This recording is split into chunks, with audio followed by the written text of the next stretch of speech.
क्या अभी अंदर से जजमेंट आया मैम है? बताइए कि क्या हुआ अंदर में और क्या धाराएं लगी, जो लगी हुई थी धाराएं, उस पर कोर्ट ने क्या कहा और जज का क्या रुख रहा? आगे चलो। जो धाराएं लगी उसके बारे में पुलिस ने रिमांड मांगी थी 7 दिन की, जो कोर्ट ने एक्सेप्ट नहीं की है और आदिल को अभी जेल कस्टडी दे दी गई है, तो उसको जेल कस्टडी में भेजा गया है। कितने दिनों के लिए जेल कस्टडी में रखा जेल जाएगा? कस्टडी नॉर्मली जब प्रोनाउंस होती है तो 15-15 दिन की होती है, तो जेल कस्टडी में उसको भेज दिया गया है। उसको पुलिस कस्टडी नहीं दी है, पुलिस को इन्वेस्टिगेशन करने का मौका नहीं दिया गया है और जेल कस्टडी का ऑर्डर करके आज पहले ही रिमांड पे जेल कस्टडी का ऑर्डर करके उसको जुडिशियल कस्टडी में भेज दिया है। और आगे अब आपका क्या एक्शन होगा?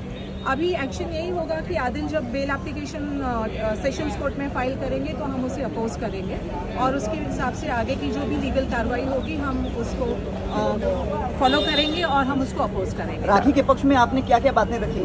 राखी के पक्ष में आपने सुना ही होगा कि कस्टडी की क्यों ज़रूरत थी, क्योंकि उसने पैसे चुराए थे, राखी के वीडियोस बना के उसको ब्लैकमेलिंग करता था और दूसरी लड़कियों के साथ रिलेशनशिप थी। कस्टोडियल इंटरोगेशन ज़रूरी क्यों था, उन सब चीज़ों पे बहस हुई, लेकिन कोर्ट ने उसको एक्सेप्ट नहीं किया है।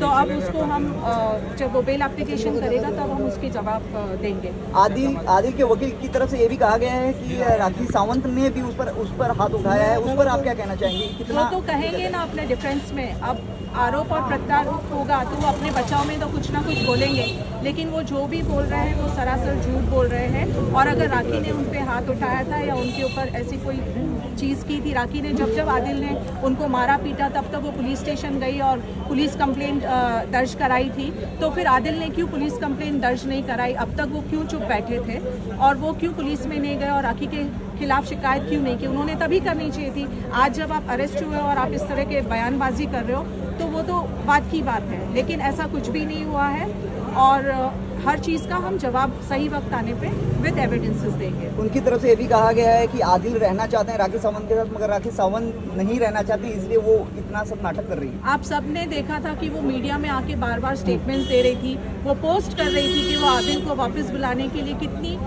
जद्दोजहद कर रही थी, कितनी सारी बार उसको रिक्वेस्ट कर रही थी, सारे फ्रेंड्स के थ्रू, इवन वाहिद के थ्रू उन्होंने बात करने की कोशिश की, उनको बुलाया गया पर उन्होंने नहीं माना और आखिर में आके जब मारा पीटी की और राखी के साथ जब बदसलूकी की और उसको जब ब्लैकमेलिंग करना शुरू किया तो राखी के पास कोई ऑप्शन नहीं था, इसलिए उसने एफआईआर दर्ज करा दी।